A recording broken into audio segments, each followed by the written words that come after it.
Hello everybody, welcome back to the Advanced Vape channel. Today we're going to be talking about the WYRM RDTA from OBS. So this is kind of the RDTA iteration of something like the engine. So a top airflow version of the Genesis style RDTA that's kind of popular right now. There's a couple big changes from something like the Azeroth, and obviously the biggest one is going to be the airflow, the top airflow. But there's a few changes that they made that, in my opinion, make it a little bit easier to use, and we'll talk about that as we get to them. But real fast, I'll just show you what it looks like. It has airflow at the top here, 2 slots there, and this cap can rotate to adjust the airflow. And you can also just pull this cap off, and I tend to do that when I'm aligning the cap, and I'll talk about that in a second. But you can look straight down on the coils, and as you can see, I've already got some coils in here, and they're basically right up against the airflow. So the air goes down and over the coils and then back up the center chimney there. And like other RDTAs of this style, this is a Genesis style device, which means the tank is at the bottom. There's no vacuum going on. It's kind of a gravity fed system.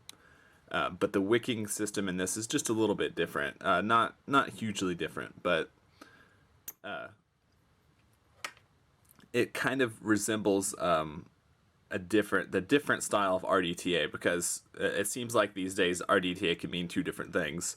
There's the aromizer or Modfather style RDTA, and then there's something like this.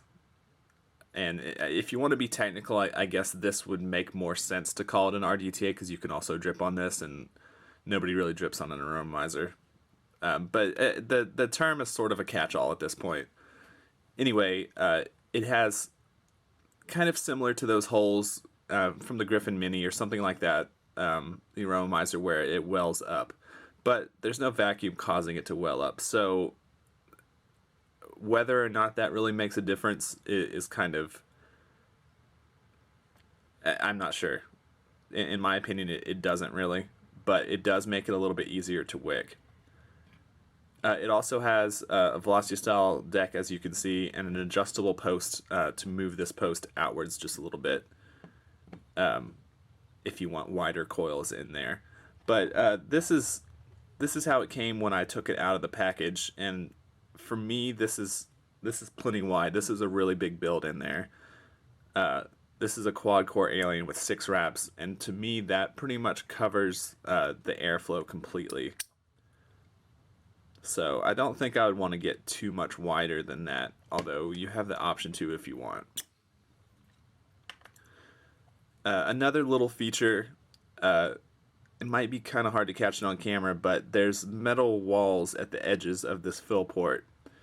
And if you remember from the Azeroth video, there's kind of a problem with the wicks coming up and blocking this port. So just putting a couple little breaks right there kind of isolates this channel. It makes it just a little bit easier to fill it up when it comes time to do that. So let's go on and zoom through the dry fire process, and then we'll talk about wicking this.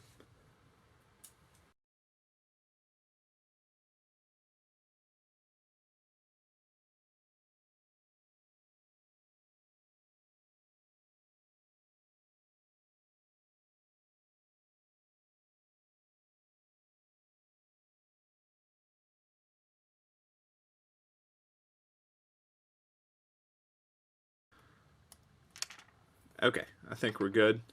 We're going to zoom back out and talk about wicking. So just like other Genesis style, whether it's Limitless or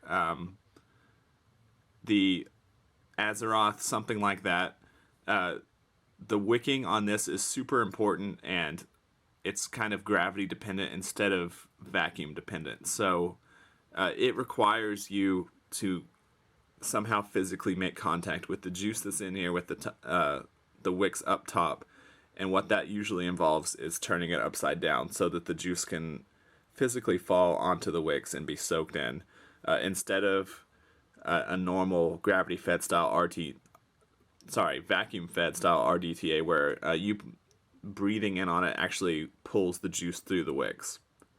So just a totally different approach to it, and kind of a older style approach, since Genesis style devices are kind of a throwback for vaping. So we're going to be using cotton bacon, and I'm not going to go too heavy on it. I want it to be really fluffy and spaced out. And so once I get to the part where I trim it, I'm going to intentionally fluff up the cotton quite a bit.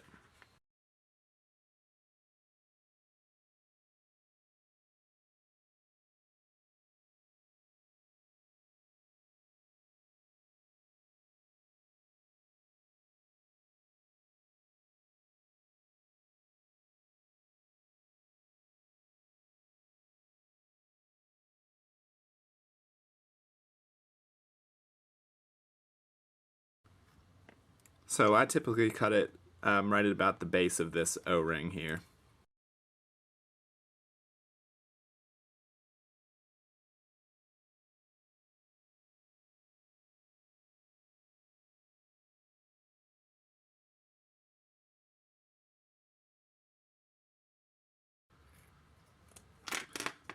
So in this case, more than the length being important is that it's not super packed in there. You really don't want to just really jam it down in there. You want it to be light and fluffy still from you having brushed it out. You really need for the cotton not to be so tightly packed in there that when juice hits it, it can't easily kind of propagate through the cotton. You want there to be enough room between those cotton fibers that the juice can flow freely when you turn it upside down. I'm just kind of guiding these wicks on top of those holes, but I'm not really stuffing it in there.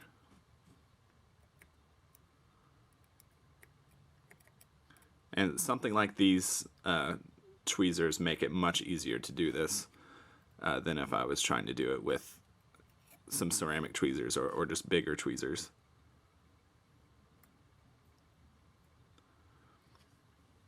And if you'll notice in my videos, I pretty much always use these.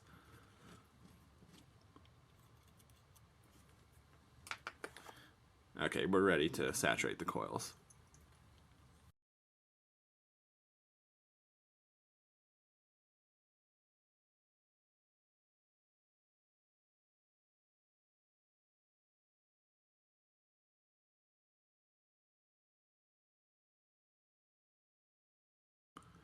If you'll notice, I'm really kind of pouring it on there because there's a lot of cotton at the bottom there.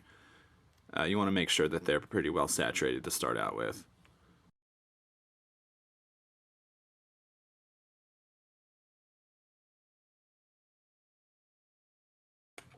And when it comes to filling this, you still need to be careful not to cause it to kind of burp back out, because there's still only one hole there. So that's still an issue with this type of design. But what I do is just put it on the corner there and don't push it in too fast. And I don't typically have any issues with it.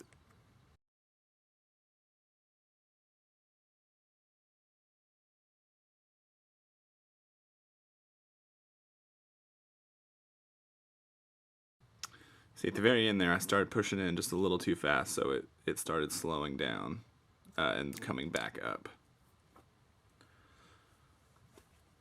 If you just take your time with it, it's really not an issue.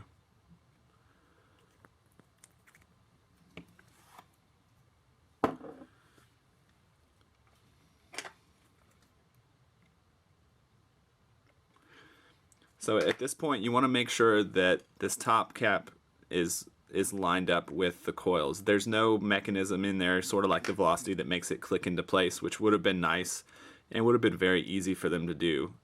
So I kind of wish they would have done that, but I usually just have the Delrin piece off so I can see, and I'll just line it up there with the coils to make sure that it's lined up as best as it can be.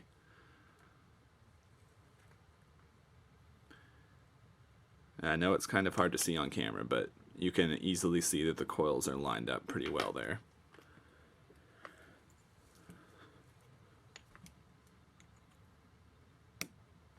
And I'm going to go with the airflow all the way open.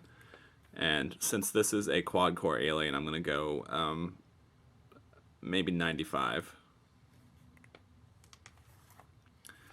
All right, let's give it a try.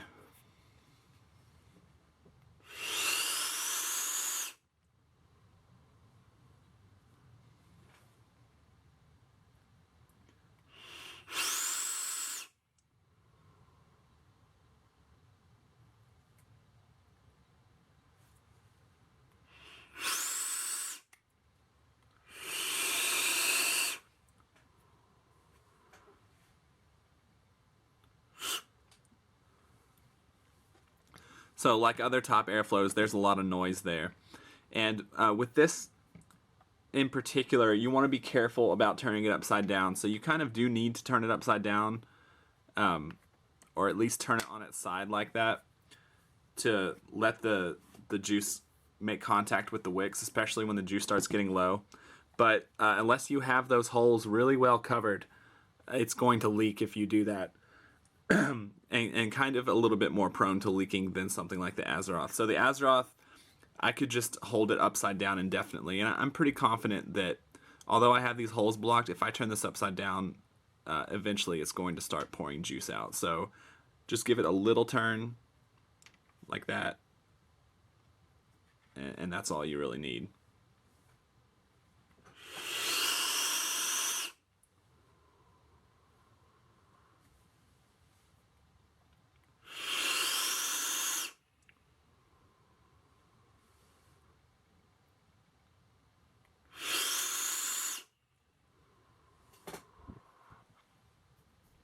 With a big build like this, it's going to go through it pretty fast. The juice that's on the wicks, I mean. So you're going to have to turn it upside down pretty frequently to kind of resaturate those wicks. But it resaturates super fast on this unless you have the wicks just super packed in there. Probably faster than any other RDTA that I've used.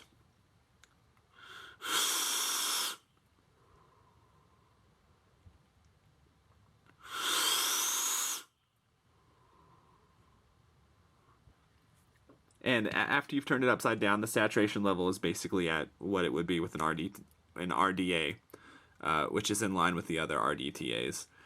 The way that this feels when you're vaping it is very, very similar to the engine. That top airflow has a very particular feel. And you'd think that it would have bad flavor because the air isn't coming from the bottom. It isn't, in theory, making as much contact with the coils, but really not the case here. It has flavor that's probably the best out of any of the RDTAs. And it's very similar to the engine in the way it feels, like I said. A lot of airflow, more airflow than the engine, so I could even dial this back a little bit, even though it's a huge build in there. So I could put something like some really big staples in there, and it would have enough air to deal with that effectively.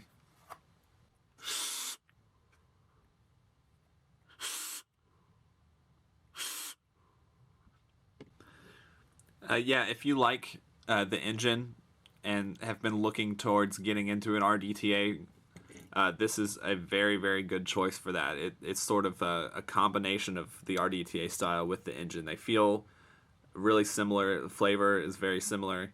I even might say this has a little bit better flavor than the engine, solely because it stays really saturated. You do have to occasionally turn it upside down just a little bit. And like I said, you want to be careful with that unless you have the wicks really packed in there, or else it's going to leak. You need to make sure that those holes are blocked if you're going to be holding it upside down. But just a quick turn like that is okay. And for me, these wicks are now fully saturated again. As you can see, they're about as saturated as you're going to get without leaking. One thing I do want to point out, though, just in using this really not very long, the juice tends to get caught up in this top cap and run back down along the sides after it's been burnt, which causes these coils or the wicks to change colors. So as you can see, heated up juice is coming back down the chimney and coloring the wicks. Really not a big deal as far as using it, but it's going to make the wicks change colors faster than it would on something else. So as long as you're aware that that's what's happening, it's really not a big deal. It's not burnt juice, and it really doesn't affect the flavor any that I've noticed, but it's just something to be aware of.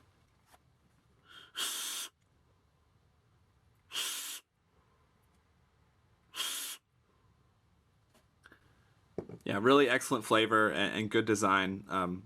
I've been really happy with the stuff that OBS has come out with lately. They've really stepped their game up from stuff like the Creus and the stuff that came before that. So stuff like the engine and this are really at the top notch right now as far as kind of this low price RDTA or RTA. I haven't tried the Engine Mini yet, so I can't speak to that, but I'm sure that's good as well. Really, I don't have any huge complaints on this. It would be nice if they made a locking top cap to make it just a little bit easier to put it together, make sure those airflows are lined up. But that's pretty minor. You really only have to take the cap off when you're refilling it. I like that the two-post is adjustable. I haven't used that yet. Like I was saying, that coil that fit in there, that's about as big as I want to go, but it has the flexibility to do that. So just all around a good package, and if you're looking for an RDTA, this is among the best that you can get right now.